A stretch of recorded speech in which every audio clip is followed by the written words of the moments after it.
Assalamualaikum warahmatullahi wabarakatuh.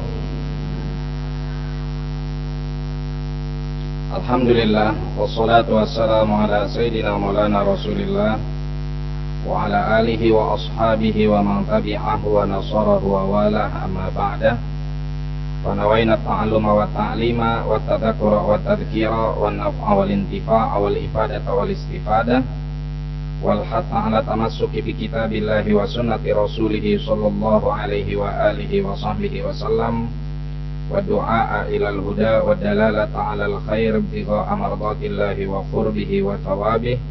Subhanaka la ilma lana illa ma 'allamtana innaka antal alimul hakim wa la haula wa la quwwata illa billahil aliyyil azim.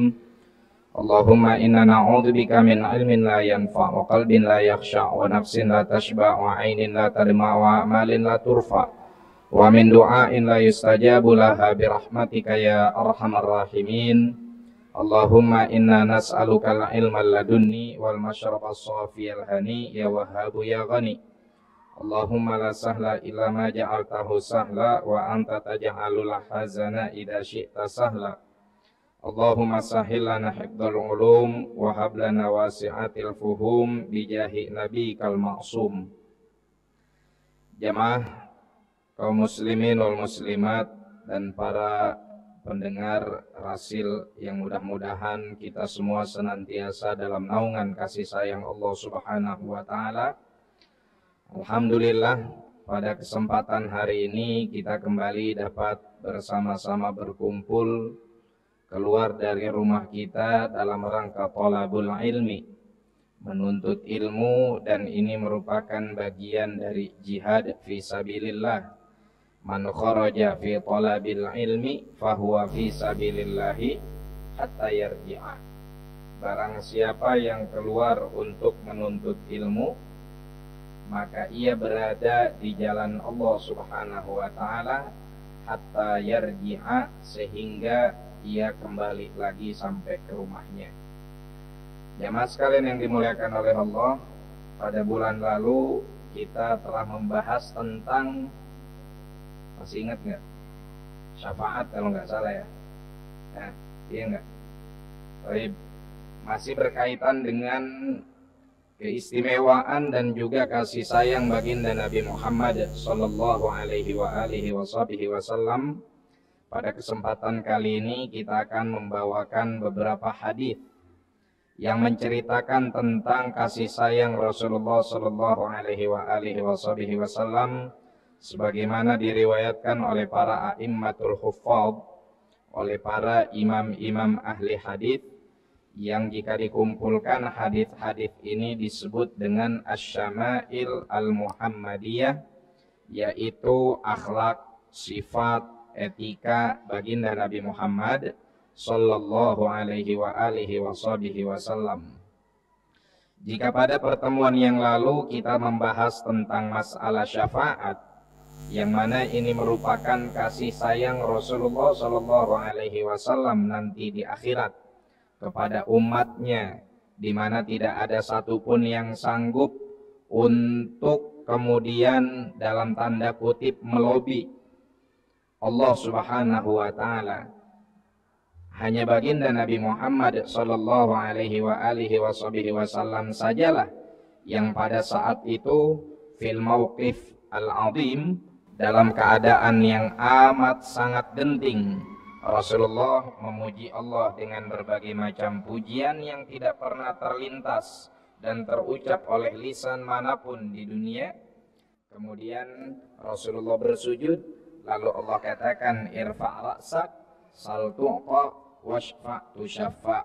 Angkatlah kepalamu, mintalah apa saja yang kamu mau, washfa' tushaffa, dan berikanlah syafaat olehmu kepada siapapun yang engkau inginkan, engkau mendapatkan kelayakan untuk memberikan syafaat tersebut. Baik, bagaimana kasih sayang baginda Nabi Muhammad sallallahu alaihi wa alihi wasallam? Di sini kata kuncinya, laqad ja'akum rasulun min anfusikum, telah datang kepada kalian rasul dari bangsa kalian, atau kalau bahasa biologinya dari spesies kalian. dari jenis kalian, sesama manusia. Agar apa? Agar kita gampang mengikuti apa yang dilakukan oleh Rasulullah Sallallahu Alaihi Wasallam. Bayangin kalau seandainya Rasul itu adalah malaikat. Malaikat nggak nikah, malaikat nggak makan, malaikat nggak minum. Ini pengajian nggak ada lemper, ya nggak ada pastel, nggak ada jeruk. Kita mau makan malu. Teladan kita adalah malaikat nggak makan, kita mau makan malu. Tapi karena Rasulnya adalah manusia yang juga makan, maka ketika kita lagi pengajian kayak gini mau makan malu nggak? Enggak kan? Enggak, cuman nggak bisa aja. Gimana coba sambil ngisi materi sambil makan? Ya, baik. Maka mudah bagi kita untuk mengikuti setiap petuah Rasulullah Sallallahu Alaihi Wasallam karena sifatnya, perilakunya, tuntunannya itu sejatinya adalah hal-hal yang ringan, asalkan kitanya mau. Hal-hal yang memberatkan itu sama baginda Nabi Sallallahu Alaihi Wasallam tidak dibebankan kepada umatnya. Jadi khususiyahnya menjadi hal-hal yang dikhususkan oleh untuk dirinya sendiri, ya. Seperti misalkan contohnya, kalau kita udah beduk maghrib puasa, boleh nggak buka? Ibu mau lanjut nih puasa sampai besok, boleh nggak? Nggak boleh, haram, ya. Tapi Nabi Shallallahu Alaihi Wasallam kalau pengen lanjut boleh. Innama abitu inda rabbi yut'imuni wa yasqini. Kata Rasulullah Shallallahu Alaihi Wasallam, kalau kalian ketemu beduk maghrib, buru-buru buka puasa. Saking teburu-burunya baru dengar suara beduk, maghribnya belum nyampe udah buka puasa. Padahal belum maghrib, baru dengar suara beduknya doang. Gak taunya DKM lagi ngetes beduk baru dari Jepara nyampe, ya. Dites sama DKM, duduk, tarak tak, langsung, masya Allah, kolak masuk, timun suri masuk, bakwan nih masuk, asinan nih masuk. Nah, loh kok belum adzan, nggak taunya baru jam 5. DKM lagi ngetes beduk baru. Ya, usil lagi DKM-nya ngetes beduk jam segitu. Baik. Nah, tapi kalau Rasulullah Shallallahu Alaihi Wasallam pengen lanjut puasa sampai besok hari nggak masalah. Kata beliau, innama abitu inda rabbi, saya melalui malam-malamku bersama Tuhanku. Yut'imuni wa yasqini, ia ngasih aku makan dan ngasih aku minum. Jadi meskipun aku nggak makan makanan yang seperti kalian makan, aku tetap merasa kenyang. Adapun hal-hal yang lain, ya, yang dilakukan oleh Rasulullah Shallallahu Alaihi Wasallam sejatinya bisa diikuti oleh umatnya. Cuma pelatihan hawa nafsu kita ini yang perlu betul-betul untuk kita mujahadahkan, untuk kita intenskan, agar apa yang diinginkan Rasulullah itulah yang menjadi keinginan kita. Apa yang dituntunkan oleh baginda Nabi itulah yang menjadi kemauan kita. Ya, karena sebetulnya gampang ngerjainnya. Contoh-contoh, salah seorang sahabat radhiyallahu taala anhu wa ardo ketika berangkat ke negeri seberang, ya, ke Persia, ada jamuan kenegaraan. Biasa kalau makan jamuan kenegaraan itu kan kelihatannya sangat resmi, protokoler. Tiba-tiba ada makanan yang jatuh ke lantai. Begitu ada makanan yang jatuh ke lantai, kalau ibu diundang ke istana, apa yang di Bogor, istana negara ya. Ibu diundang nih ke istana negara di Bogor, dikasih makan sama sekretariat kenegaraan di situ. Terus ada makanan jatuh. Kira-kira ibu pungut, ibu makan atau dibiarin? Kayaknya kalau ibu-ibu Bogor dipungut masukin tas deh. Ya, dipungut dimasukin tas buat anak sama cucu, ya, buat anak sama cucu. Makanya ibu-ibu ngaji dimanapun mesti bawa tas. Beda sama bapak-bapak, ya nggak? Bapak-bapak ada nggak yang kalau pengajian bawa tas? Nggak ada. Karena kalau ibu-ibu begitu berangkat ngaji pulangnya bawa oleh-oleh. Ya, tapi walhasil Ini sahabat ketika makanannya jatuh, dia langsung pungut, dia makan. Ya. Terus ada salah satu orang yang mencela perbuatannya tersebut. Ini jamuan kenegaraan. Masa makanan udah jatuh ente pungut? Malu sama yang lain. Apa kata sahabat tersebut? Alihaula itaroktu sunnata Muhammad. Apakah karena demi mereka saya harus rela meninggalkan sunnahnya Nabi Muhammad sallallahu alaihi wasallam? Karena Nabi sallallahu alaihi wasallam memberikan kita anjuran kalau makanan itu jatuh buru-buru pungut terus makan lagi. Apa masalahnya? Kalau dia kotor bisa kita cuci, kita cuci. Ibu makan kurma ya, jatuh, buru-buru pungut. Ya, buru-buru pungut. Makan jeruk, jatuh, buru-buru pungut, ya. Nah, ini adalah rasa yang ada dalam diri seorang sahabat tersebut radhiyallahu taala anhu wa ardhah, di mana dia sudah sampai di level yang bagi dirinya Nabi Muhammad adalah satu-satunya. Kalau istilah salaf kita bilang mardo badilak badal, antal muna wal amal, ma'ardo badilak badal. Saya nggak rela siapapun menggantikan posisimu di dalam hati saya. Subhanallah. Ya. Saya nggak rela siapapun menggantikan posisimu di dalam hatiku. Antal muna wal amal. Engkau adalah cita-citaku, engkau adalah harapanku, engkau adalah tujuanku. Itu yang jadi motivasi para sahabat dan para auliaillah radhiyallahu taala anhum wa ardhahum. Sekarang kalau kita dihadapkan pada contoh seperti itu, misalkan kita harus memilih apakah saya ikutin Nabi Muhammad sallallahu alaihi wasallam atau ngikutin sesuatu yang enggak disuka oleh orang lain, sehingga saya melakukan sesuatu supaya dia suka tapi saya melakukan sesuatu yang enggak disuka sama Nabi sallallahu alaihi wasallam. Contoh sederhana, ibu-ibu mungkin beberapa kali hadir undangan arisan atau selamatan atau di mana di rumah orang kaya. Begitu datang jamuan makan gak dikasih kursi. Makannya sambil berdiri, minumnya sambil berdiri. Pilih mana? Kalau saya duduk takut dibilang norak. Biasanya kan acara kayak gitu gak dikasih kursi tuh. Masa saya duduk di tritikan rumahnya? Saya duduk lesehan di lantainya, ya. Ini jangan mentang orang Cibubur ya nggak. Biasa gelar tiker, jalan-jalan kemana-mana ke Cibodas bawa-bawa tiker lampit, kemana-mana bawa-bawa tiker pandan.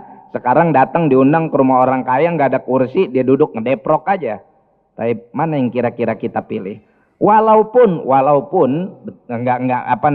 hanya sampai sebagian ulama mengatakan bahwa makan dan minum sambil berdiri, sebagian bilang makruh, sebagian bilang ada yang masih mengatakan bahwa itu mubah, ya. Tapi mana yang kira-kira menjadi motivasi utama kita? Mana yang menjadi kebutuhan keinginan kita untuk kita prioritaskan? Apakah yang dipesankan oleh Rasulullah Shallallahu Alaihi Wasallam atau yang mana? Nah, ini sebagai contoh. Jadi apapun akhlak baginda Nabi Shallallahu Alaihi Wasallam itu sebetulnya mudah untuk dikerjakan, ya, untuk dikerjakan. Tapi sebagai contoh, Nabi Shallallahu Alaihi Wasallam punya akhlak di dalam rumahnya, di dalam keluarganya, akhlak yang sangat luar biasa, etika yang sangat agung. Yang ini sebetulnya bisa dicontoh oleh siapapun. Pada satu ketika Al-Aswad ibnu Yazid datang pengen ngaji sama Sayyidatina Aisyah radhiyallahu taala anha wa ardhaha.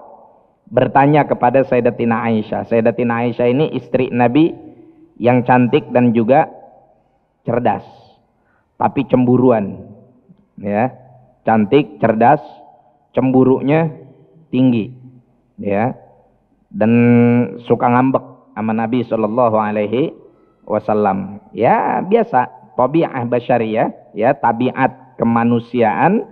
Walaupun dalam banyak hal khidmah Sayyidatina Aisyah untuk Rasulullah Shallallahu Alaihi Wasallam sangat luar biasa, dan beliau adalah Ummul Mukminin yang turun ayat khusus untuknya berbicara tentang kesuciannya, ya, yang berbicara tentang kesuciannya. Taib, Sayyidatina Aisyah radhiyallahu taala anha ini mestinya di framing atau ditanamkan kepada muslimah kita, terutama generasi muda, sebagai wanita yang memiliki inner beauty yang luar biasa, ya, cerdas, hafal ribuan hadis, dan menjadi marji'iyatus sahabah fil ahkamil usariyah, yang menjadi referensi para sahabat dalam hukum-hukum yang terkait rumah tangga. Ya, saya dalam banyak kajian sering mengkritisi anak-anak muda kita yang melihat sosok Sayyidatina Aisyah itu hanya dari lagu, bukan dari kitab, tapi cuma ngelihat Siti Aisyah dari lagu yang digambarkan sebagai anak wanita muda yang manja. Kalau ketemu Rasulullah di tengah pohon kurma dan pohon anggur udah kayak India, lari-lari, ya kan, main kejar-kejaran sama Rasulullah Shallallahu Alaihi Wasallam. Betul, Rasulullah dengan Sayyidatina Aisyah itu membangun rumah tangganya dengan penuh romantisme, tapi tolong jangan cuma sampai di situ aja, ya. Jadi kalau yang diketahui dari Sayyidatina Aisyah cuma lewat lagu aja, akhirnya apa yang tertanam di benaknya? Oh, Rasulullah ini bucin banget sama Sayyidatina Aisyah. Oh, Sayyidatina Aisyah ini seakan-akan adalah sosok yang harus dipenuhi segala keinginan emosionalnya. Padahal enggak demikian. Sayyidatina Aisyah itu adalah sosok yang sangat agung, yang sangat luar biasa, yang cantik juga cerdas. Minimal kalau enggak dapat cantiknya, dapat cerdasnya. Karena kalau cerdas bisa diraih.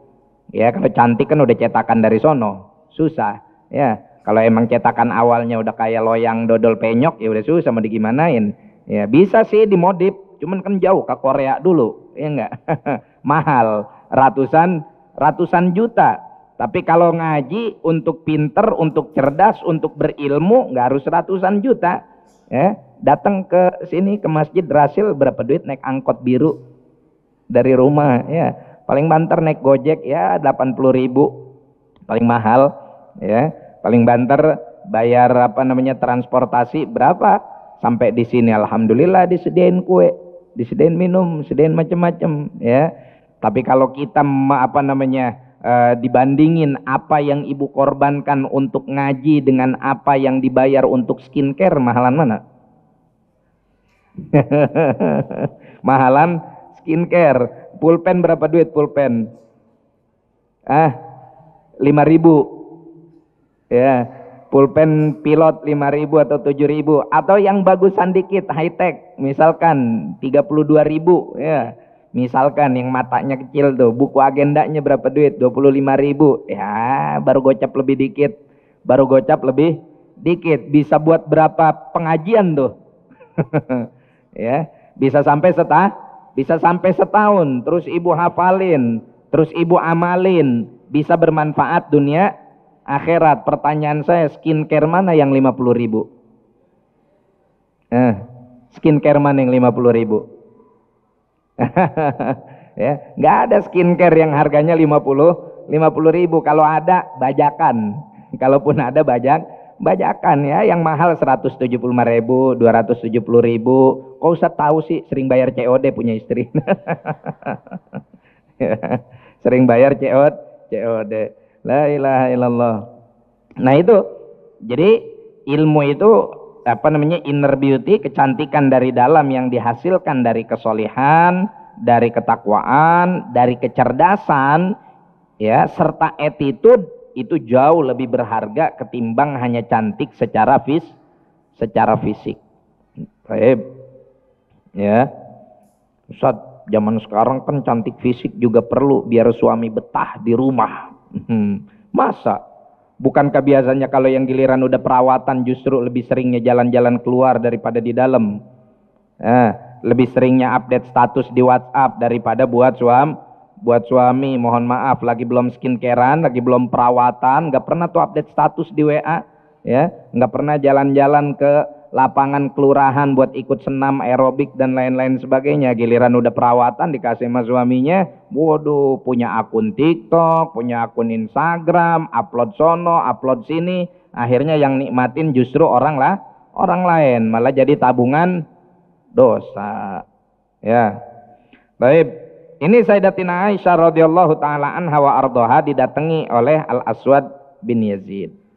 Nanyalah Al-Aswad bin Yazid ini kepada Sayyidatina Aisyah, wahai ummul mukminin, maka Nabi sallallahu alaihi wa alihi wasallam yasna'u fi ahli, ya, bagaimana sih Rasulullah sallallahu alaihi wasallam kalau di rumahnya?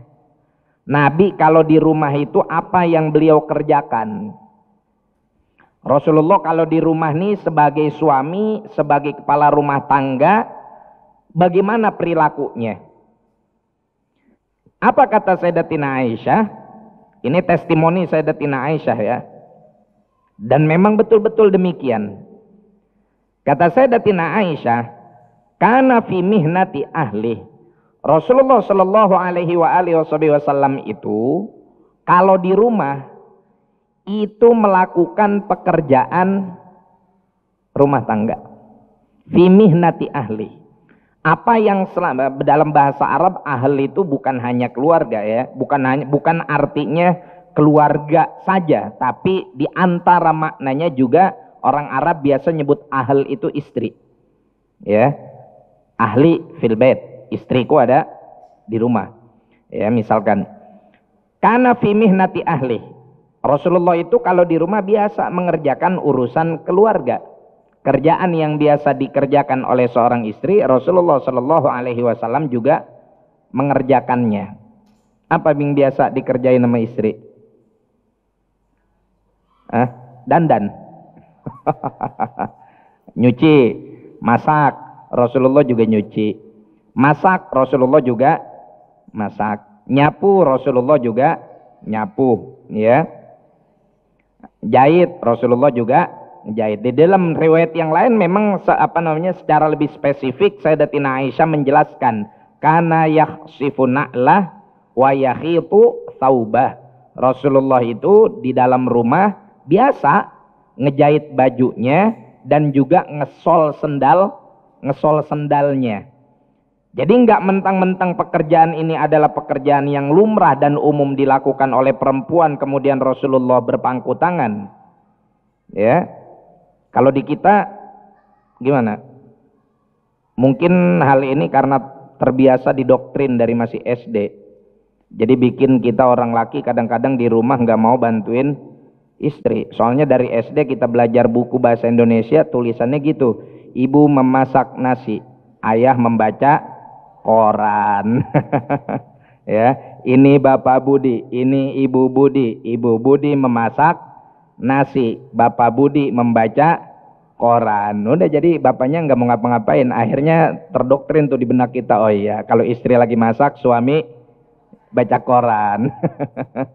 Ya.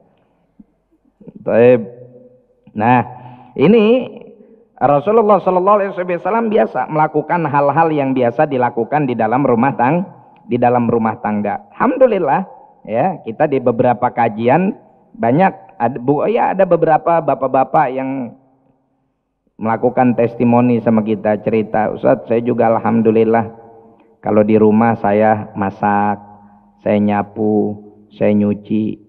Rajin banget Bapak, nyontoh Nabi. Enggak. Terus soalnya bini saya nyari duit. Istrinya yang nyari duit, dia yang jadi edoy melehoy. Ya, istrinya yang nyari nafkah, dianya yang jadi pembantu di rumah. Baik. Fa idza hadaratis shalatu qama ila shalah. Ya udah, Nabi Shallallahu Alaihi Wasallam kalau di rumah sedang ada yang beliau kerjakan, dan kalau sudah datang waktu sholat, Rasulullah bergegas melaksanakan sholat. Rasulullah bergegas melaksanakan sholat.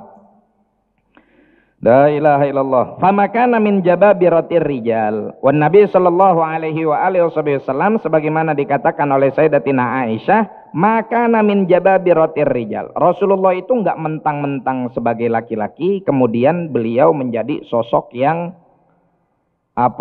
jababiroh itu kaku, ya, atau diktator. Enggak. Rasulullah sallallahu alaihi wa alihi wasallam senang mendengarkan pendapat dari yang lain, senang mendengarkan masukan dari keluarga, ya, senang kemudian untuk yubasituhum, ya, untuk kemudian bercanda dengan keluarga. Itu yang dilakukan oleh Nabi Shallallahu Alaihi Wasallam di dalam rumahnya, ya.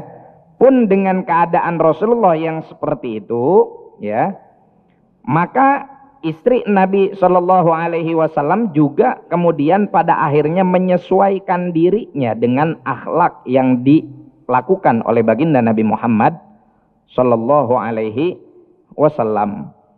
Akhlaknya baginda Nabi membuat para istrinya pada akhirnya mau nggak mau harus menyesuaikan apa yang dilakukan oleh Rasulullah kepada mereka untuk kemudian mereka juga membalas kasih sayang tersebut, ya. Jangan kemudian nanti kita punya suami berusaha nyontohin Nabi terus malah ibu-ibu jadiin kesempatan, mumpung laki gue baik nih, ya enggak, apa aja dikasih nih, akhirnya mintanya macam-macam, segala minta mobil Rubicon, segala minta mobil Mini Cooper, ya, segala minta mobil 2 pintu yang atapnya terbuka. Akhirnya suaminya sewot dibeliin losbak sama dia. Ya, losbak juga tuh, mobil 2 pintu katanya tuh, baknya terbuka, ya. Tapi ini kan bukan mobil sport, bukan mobil balap. Sama ini juga mobil balap. Lo lihat tuh kalau lagi di Jagorawi sore-sore, ya, mobil sayur tuh pada balap-balapan katanya. Ya, udah saking keselnya suaminya. Baik. Nah, jadi istri Nabi Shallallahu Alaihi Wasallam juga mengimbangi itu. Bagaimana Sayyidatina Khadijah radhiyallahu taala anha wa ardhaha, bukan kemudian dalam hal ini di saat awal perjuangan Nabi, Sayyidatina Khadijah lebih banyak memberikan perjuangan yang berupa harta, kemudian Sayyidatina Khadijah semena-mena, enggak, ya. Sayyidatina Khadijah kan pada saat Rasulullah menikah dulu, Rasulullah sempat jadi pegawainya, ya kan. Rasulullah berdagang ke Syam dengan membawa dagangan siapa? Dagangan Sayyidatina Khadijah. Kemudian Sayyidatina Khadijah tersanjung dengan akhlaknya baginda Nabi Muhammad sallallahu alaihi wasallam, sehingga tergugah hatinya untuk melamar Rasulullah, untuk meminta agar Rasulullah berkenan menjadi suaminya. Dilamarlah oleh Sayyidatina Khadijah, ya, dalam artian Sayyidatina Khadijah minta kepada keluarga besar Nabi Muhammad sallallahu alaihi wasallam untuk mau menjadi suaminya. Baik. Kemudian apa yang terjadi? Rumah tangga Rasulullah dengan Sayyidatina Khadijah adalah rumah tangga yang romantis, walaupun statusnya dalam hal ini dulunya Sayyidatina Khadijah adalah atasannya, bosnya, dan lebih kaya, tapi nggak semena-mena, tetap berkhidmah kepada suaminya, ya, tetap taat ta'zim kepada suaminya. Apalagi Sayyidatina Khadijah paham betul satu hadis Nabi sallallahu alaihi wasallam, kata Rasulullah sallallahu alaihi wasallam, inni uritun naro fakana aktsaru ahliha an-nisa. Saya diperlihatkan oleh Allah neraka, dan ternyata kebanyakan penduduknya adalah peyempuan.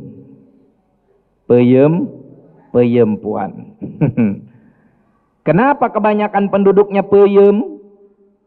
peyempuan? Ya, karena masalahnya ini hadis ini bukan mendiskriminasi kaum Hawa, ya, Bukan Islam kemudian mendiskreditkan perempuan, enggak. Karena memang dari segi jumlah saja wanita itu lebih banyak daripada laki-laki. Dan bukan berarti di neraka nggak ada laki-laki, ya banyak juga. Cuman perbandingannya antara laki-laki dan perempuan lebih banyak perempuan, karena di dunia juga lebih banyak perempuan. Ini aja pengajian banyak kan perempuan ya. Laki-lakinya cuman berapa batang ya. Baik. Nah, kenapa masalahnya?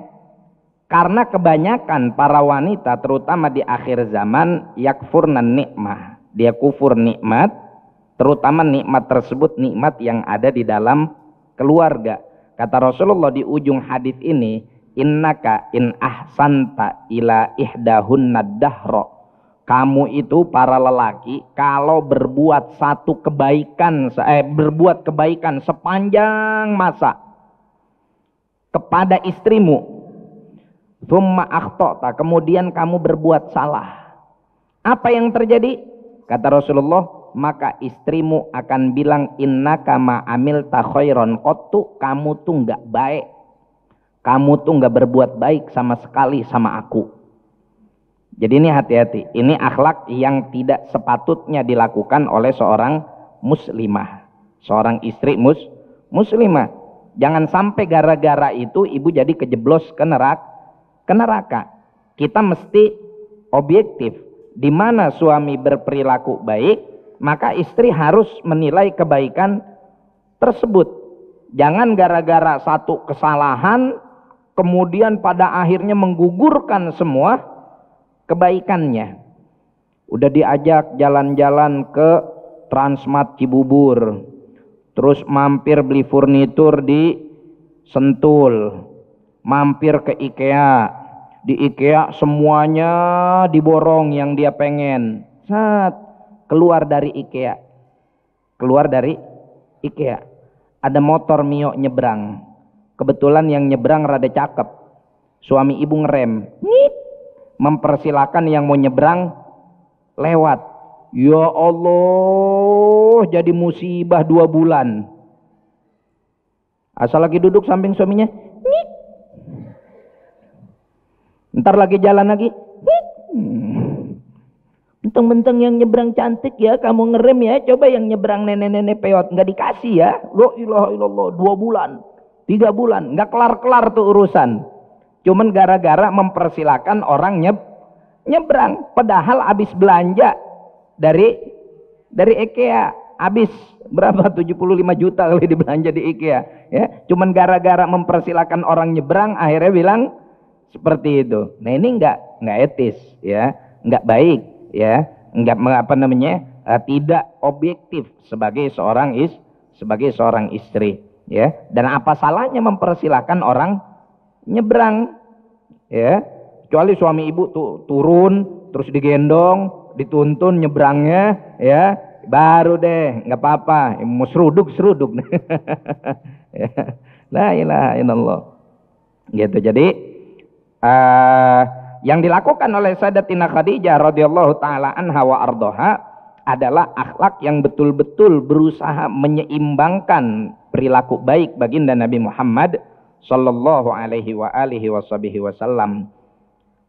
Nah, kekayaan Sayyidatina Khadijah juga digunakan untuk berbakti kepada Rasulullah dan juga berbakti terhadap misi baginda Nabi Muhammad sallallahu alaihi wasallam.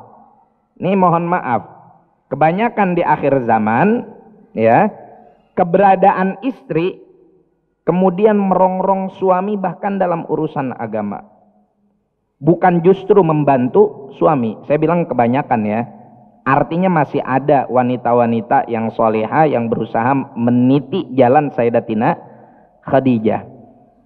Kalau Sayyidatina Khadijah gimana? Beliau punya harta, hartanya digunakan untuk kepentingan dakwah, untuk kepentingan sosial, untuk kepentingan agama. Wanita akhir zaman punya suami pendakwah, kebanyakan wanitanya ngerongrong untuk menjadikan dakwahnya memenuhi kebutuhan tas Hermesnya ya, kemudian jam tangan Rolexnya, kemudian baju Lacoste-nya walaupun yang palsu nggak apa-apa, yang pala buayanya adanya sebelah kiri, ya. Sehingga pada akhirnya alih-alih suami kemudian menjadi orang yang taat, justru menjadi sosok yang durhaka kepada Allah Subhanahu wa ta'ala. Kenapa? Karena tuntutan negatif yang berangkat dari partner hidupnya, ya.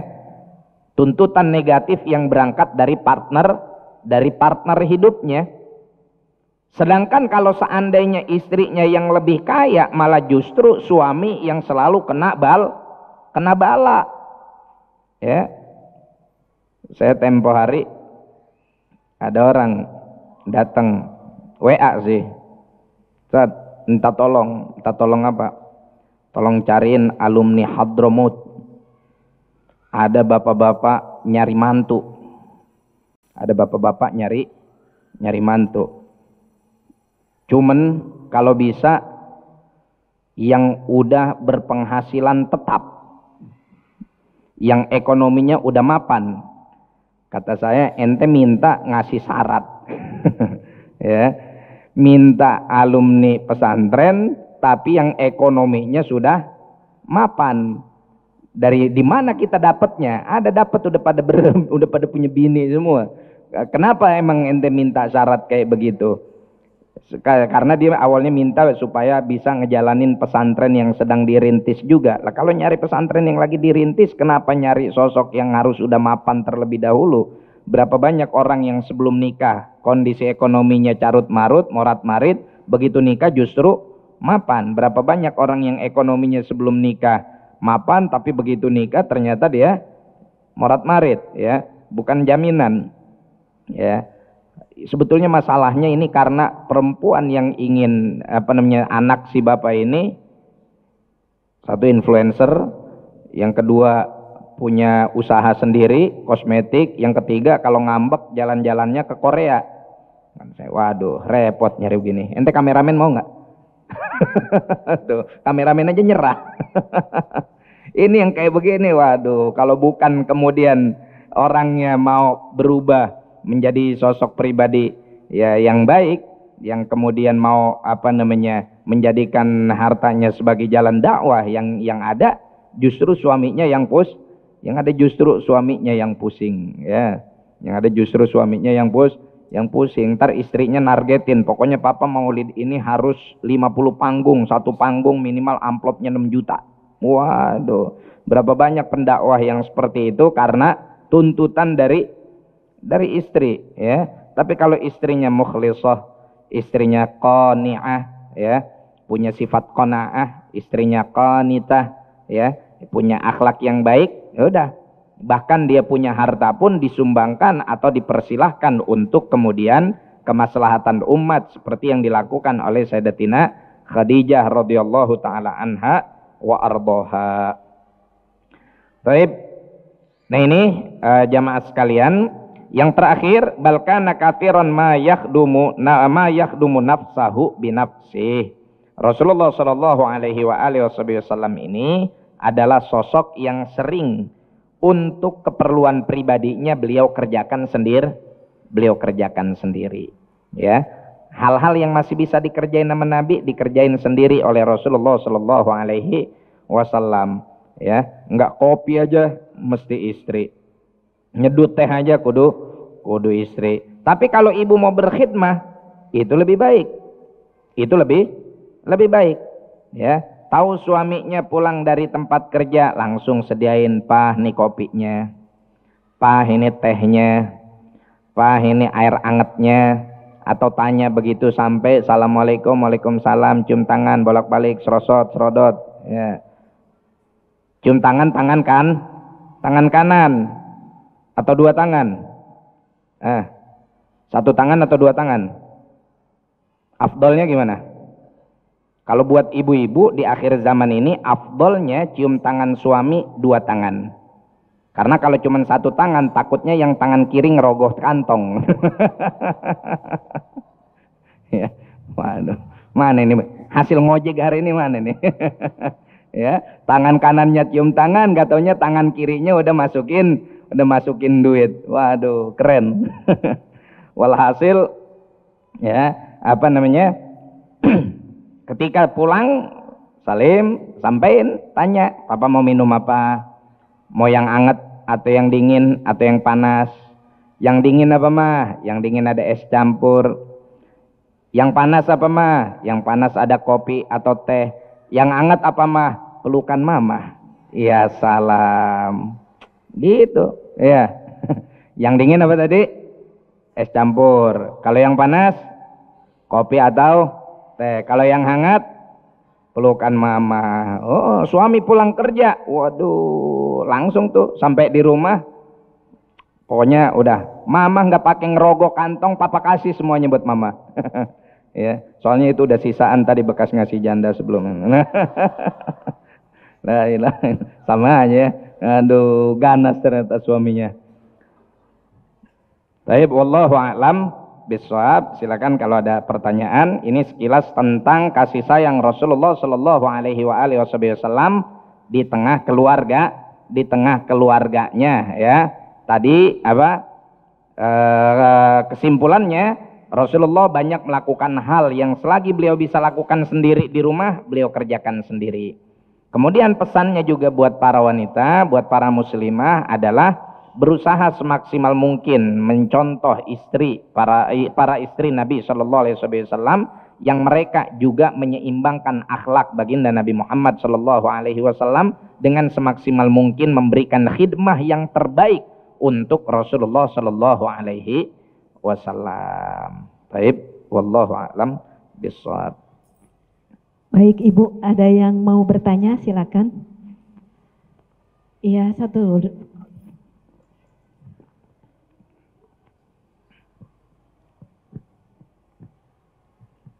Bismillahirrahmanirrahim.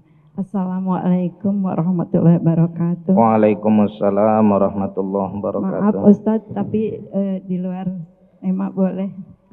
Begini, Bunda nih prihatin sekarang kok banyak pengusaha-pengusaha yang buang produknya gara-gara apa turun harga. Seperti kemarin kan susu dibuang-buang begitu ya.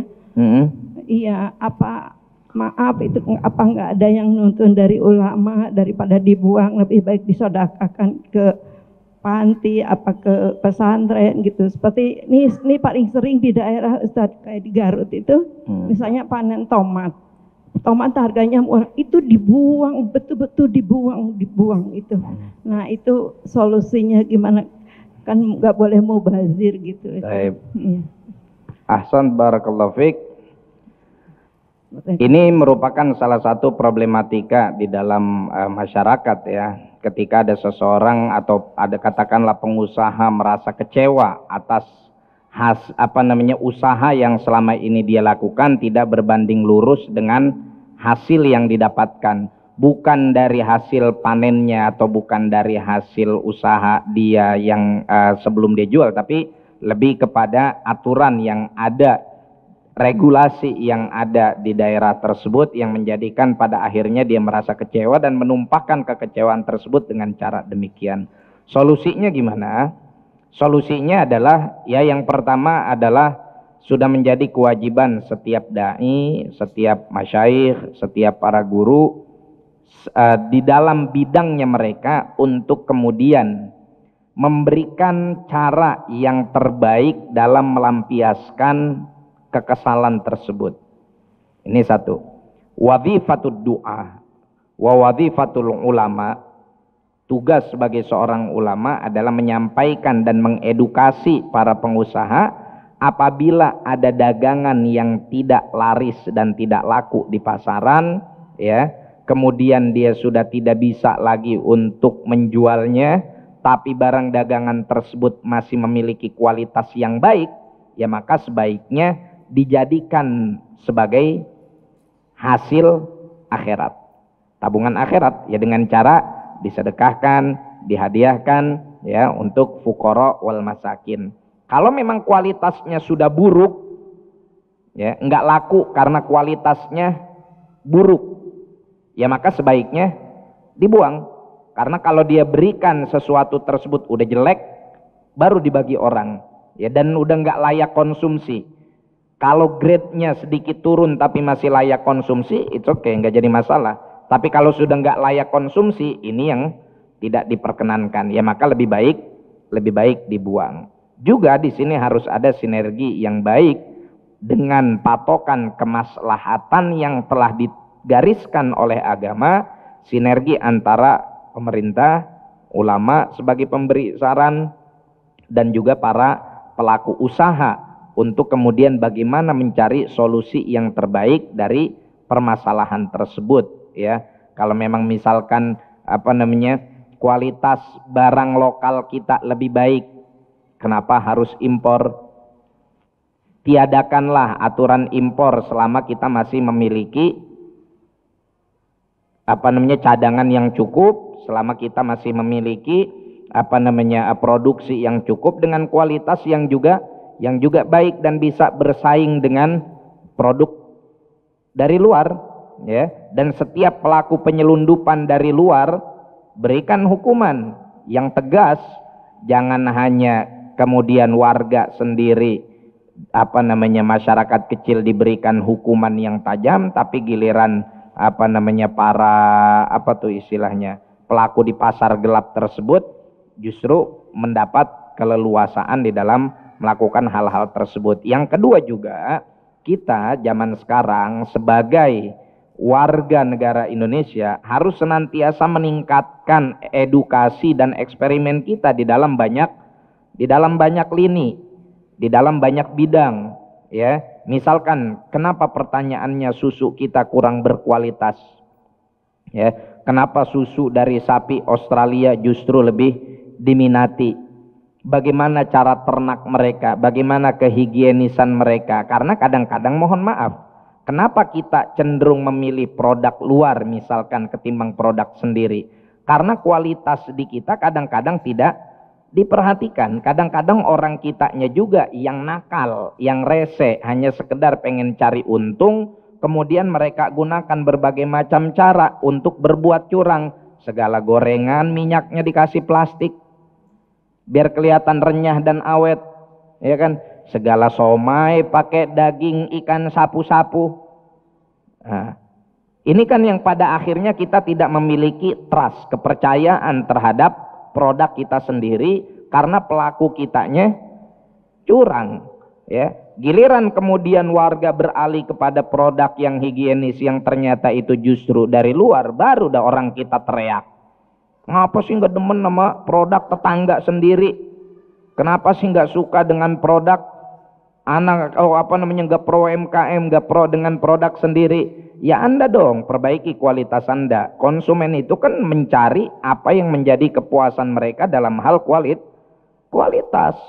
Gitu. Jadi memang banyak hal, banyak faktor yang harus dibenahi, nggak hanya satu lini dan dua lini saja.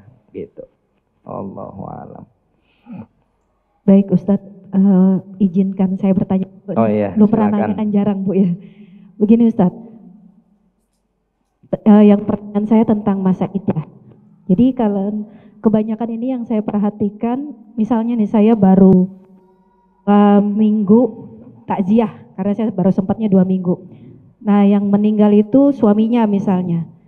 Nah kebanyakan dari yang saya datangi itu udah pada dandan gitu, udah pada cakep-cakep lagi gitu. Nah yang saya tanyakan itu batasan-batasan masa iddah itu yang nggak boleh dilakukan itu apa saja? Apa saja pertanyaan saya. Terima kasih. Barakallahu fiik. Yang pertama di masa iddah itu, yang pertama ya, dia memang diharuskan mulazamatul bait untuk selalu berada di rumah. Yang kedua, la tatazayyan, tidak dandan. Nah, mulazamatul bait ini kriterianya seperti apa? Mulazamatul bait yang harus dilakukan oleh perempuan yang sedang berada dalam masa iddah, di mana dia merasa tercukupi yang menjadi kebutuhan standar dan kebutuhan primer keseharian dia sampai selesai masa iddah.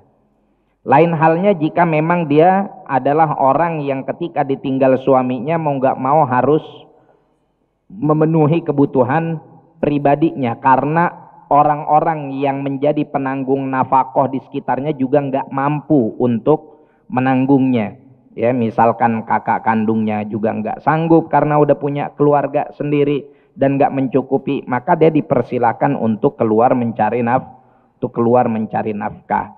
Kemudian ini yang sebetulnya indana dalam madhab Syafi'i sangat ditekankan sekali. Apa itu? Al-ihdad, tidak dandan. Kalau mau keluar cari nafkah silahkan, tapi kan keluar cari nafkah juga dibutuhkan penampilan yang menarik. Nah ini yang jadi problematika. Sebetulnya apa sih yang dijual, diri apa produk? Kalau yang dijual produk, tapi kan penawarannya juga harus menarik. Semenarik apa? Nah ini yang mindset yang seharusnya lagi-lagi kembali pemahaman kita harus menyeluruh. Sekarang gini, kalau dia keluar cari nafkahnya apa? Jualan gado-gado.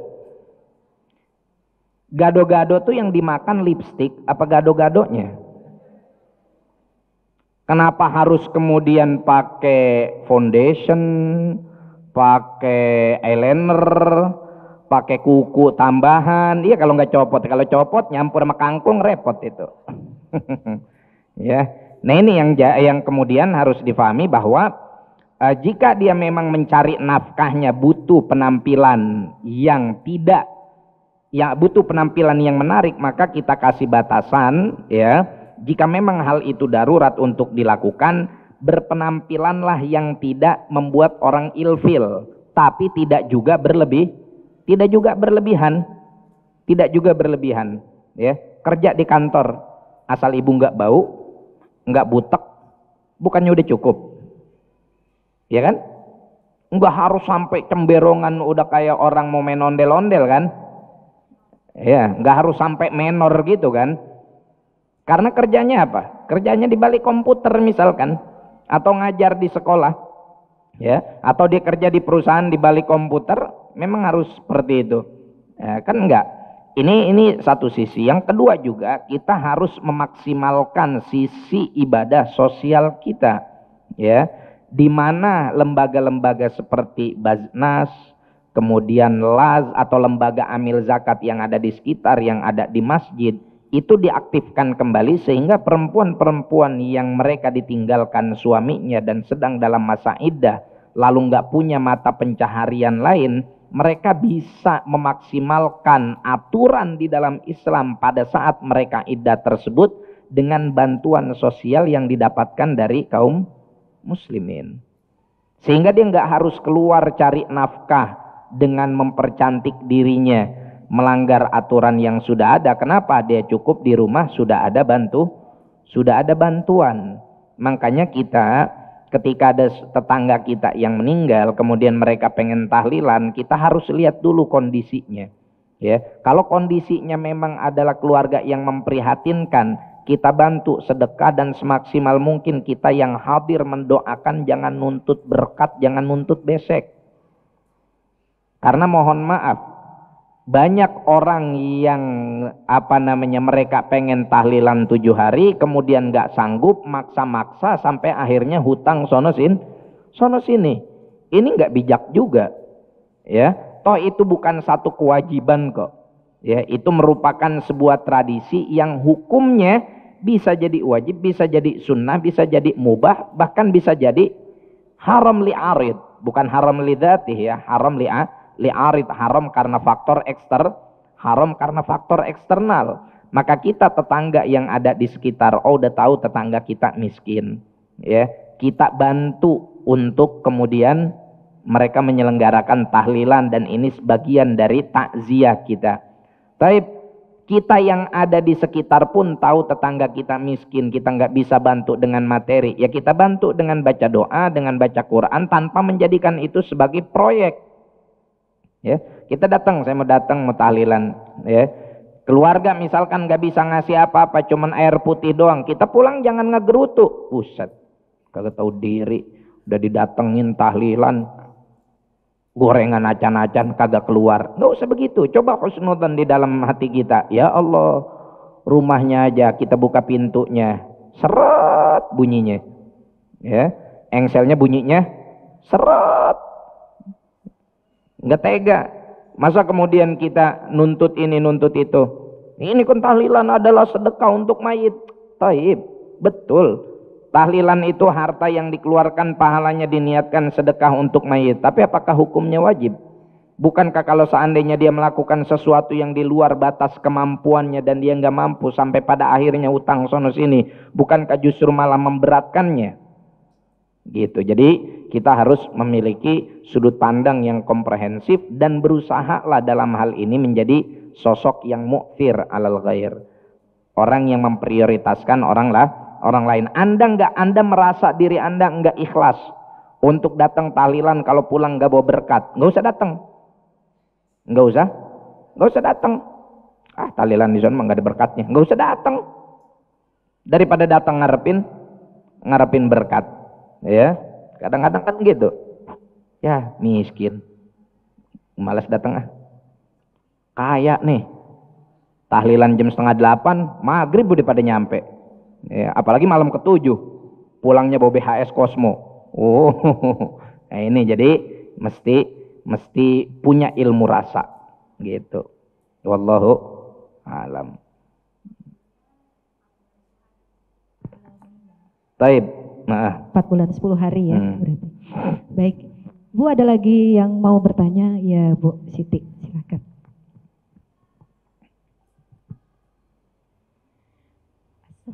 Assalamualaikum warahmatullahi wabarakatuh. Waalaikumsalam warahmatullahi wabarakatuh. Ustaz, saya ingin menanyakan bagaimana hukumnya kalau baca Al-Quran pakai HP.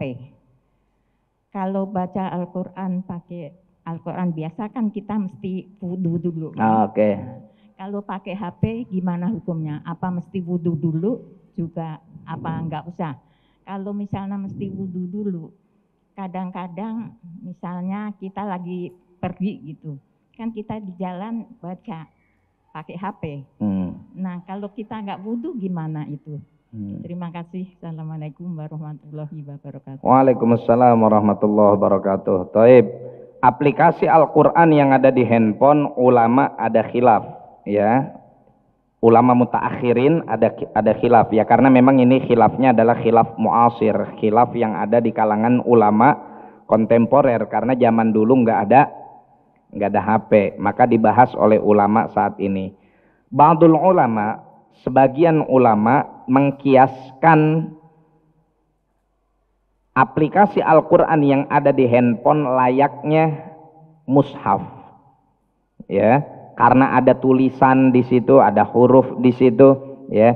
Apalagi sebagian aplikasi itu udah seperti lembaran kertas yang kalau kita tap maka dia akan kayak halaman gitu, juga bisa ditandain. Sehingga ketika mereka menyimpulkan bahwa aplikasi ini dikiaskan layaknya mushaf, maka wajib hukumnya membaca Al-Quran dalam keadaan toharoh. Bukan membacanya sih, memegangnya. Karena kalau baca Quran mah, baca Quran doang nih, orang baca kan gak mesti megang kan. Ngeliat doang tanpa megang bisa nggak? Harus suci nggak? Harus punya kalau punya hadas kecil boleh nggak? Boleh. Ibu punya hadas kecil nih, jangankan HP, mushaf yang ada di depan, ya, atau kaligrafi di sebagian masjid, ibu baca boleh, hadas kecil. Nah, maka ketika dipegang, kalau megangnya megang mushaf, ya, itu megang dan membawa itu harus dalam keadaan suci. Maka ketika aplikasi tersebut hukumnya disamakan dengan mushaf, maka ketika dia membuka aplikasi tersebut harus dalam keadaan suci.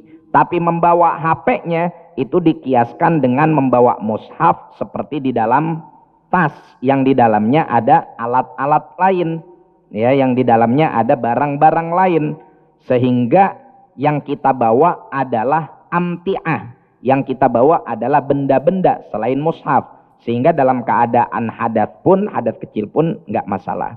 Tapi pendapat yang kedua mengatakan bahwa aplikasi yang ada di gadget, aplikasi Quran yang ada di gadget itu bukan mushaf, melainkan dia adalah inikas, pantulan. Misalkan gini, ibu megang mushaf, di sini ada kaca, ibu sejajarkan. Maka yang dicermin itu adalah pantulan dari mushafnya. Boleh nggak ibu sentuh tuh gambar yang ada di kaca tersebut tanpa wudhu? Boleh. Yang nggak boleh adalah megang mushaf aslinya. Maka pantulan yang ada di situ boleh ibu pegang. Sehingga ulama yang mengatakan bahwasannya mushaf ini yang atau aplikasi Al-Quran yang ada di handphone ini layaknya gambar Al-Quran yang ada pada cermin yang dipantulkan dari mushaf yang sesungguhnya, itu nggak masalah dipegang, dibaca, dibuka aplikasinya meskipun dalam keadaan hadas asghar. Kemudian pendapat yang ketiga bilang ihtiyat, ambil kehati-hatian. Selama masih bisa baca Quran dalam keadaan suci di HP ya, di HP kita buka aplikasinya dalam keadaan suci, lakukanlah hal yang terbaik ya, lakukanlah hal yang terbaik, bukalah aplikasi mushaf tersebut dalam keadaan suci. Wallahu alam. Terserah ibu memilih yang mana. Memilih yang pertama silakan, memilih yang kedua silakan ya. Yang nggak boleh ibu buka HP, masuk akun TikTok di jalanan ibu joget-joget. Joget sadboard. Iya. Terakhir ya. Terakhir ibu.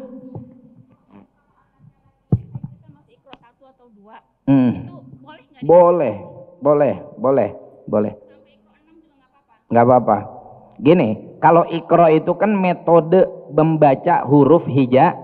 Huruf hijaiyah memang huruf yang digunakan untuk Al-Quran karena turun Al-Quran dengan bahasa Arab. Tetapi ketika itu dijadikan huruf hijaiyah yang bukan bagian dari Al-Quran, silahkan dibaca, silahkan dipelajari meskipun dalam keadaan hadas besar gitu. Boleh, kecuali misalkan satu hurufnya adalah yang bagian dari Al-Quran. Niatul qiraah nggak boleh. Contohnya apa? Nun, ya, kaf, ha, ya, ain, shad, itu kan bagian dari Al-Quran. Tapi kalau baca masih alif, ba, ta, babi, bu, tati, tu, lali, lu, ya, lali mulu, nggak masalah. Taib, oke.